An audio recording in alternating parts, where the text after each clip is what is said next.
दिल्ली में प्रदूषण का स्तर लगातार बढ़ रहा है। दिल्ली की हवा जो है वो लगातार खराब होती जा रही है, उसकी गुणवत्ता गिर रही है क्योंकि एयर क्वालिटी इंडेक्स जो है वो लगातार बढ़ रहा है। मैं इस वक्त अक्षरधाम पर हूँ और यहाँ से अगर आप तस्वीरों में देखेंगे कि किस तरह से धुंध की चादर आ गई है और वो दिल्ली को चारों तरफ से कैसे घेर रही है, तो वो आप तस्वीरों में देखेंगे। अक्षरधाम में आपको धुंध नज़र आ रही होगी। मैं आपको तस्वीरों के माध्यम से दिखा रही हूँ कि किस तरह की धुंध है अक्षरधाम पर, क्योंकि दिल्ली की हवा खराब होनी शुरू हो गई है। दशहरे के बाद से धीरे धीरे प्रदूषण का स्तर बढ़ रहा है। वो तस्वीरें मैं आपको दिखा रही हूँ अक्षरधाम से।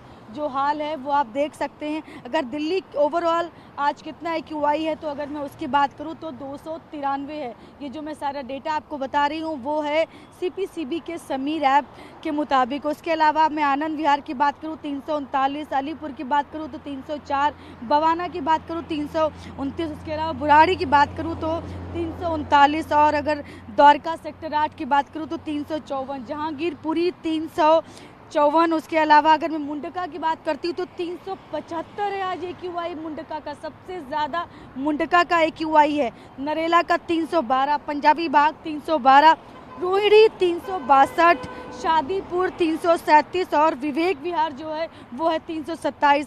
तो ये हाल है दिल्ली के अलग अलग इलाकों के AQI की मैं बात कर रही हूँ कितना ख़राब है। तो मैं वो आपको समीर ऐप से दिखा रही हूँ कि जो डार्क देख रहे हैं आप रेड, वो सारा जो AQI है वो है 300 से ऊपर, मतलब वेरी पुअर कैटेगरी है। उसके अलावा मैं दिखा रही हूँ आपको, ये देख रहे हैं आप, ये जो इलाके हैं इन सब जगहों पर ये डार्क रेड में आप देख रहे हैं, ये सारा वेरी पुअर कैटेगरी में है दिल्ली के इन इलाकों में AQI। तो ये हाल है दिल्ली की हवा की गुणवत्ता का। हवा की गुणवत्ता लगातार गिर रही है। हालांकि ग्रैप 1 की पाबंदियां लागू हैं, लेकिन उसके बावजूद भी लगातार प्रदूषण का स्तर गिर रहा है। इसीलिए जो डॉक्टर्स हैं वो लगातार ये सलाह दे रहे हैं कि जो लोग बुज़ुर्ग हैं वो कम से कम बाहर निकले, क्योंकि दिल्ली की हवा जो है वो ख़राब हो रही है। बच्चों के लिए भी ख़ास तौर पे बोला जा रहा है कि बच्चों को सुबह सुबह इस मौसम में बिल्कुल भी बाहर ना ले जाएं। और अगर मैं बात करती हूँ कि दिल्ली में दिवाली तक स्थिति क्या होगी, तो एक्सपर्ट्स मानते हैं कि हालात और ख़राब हो सकते हैं। तो अभी से ध्यान रखना बहुत ज़रूरी है, अपनी सेहत का ख्याल रखें। कैमरा पर्सन विपुल के साथ मैं शालिनी वाजपेयी, TV9 भारतवर्ष दिल्ली।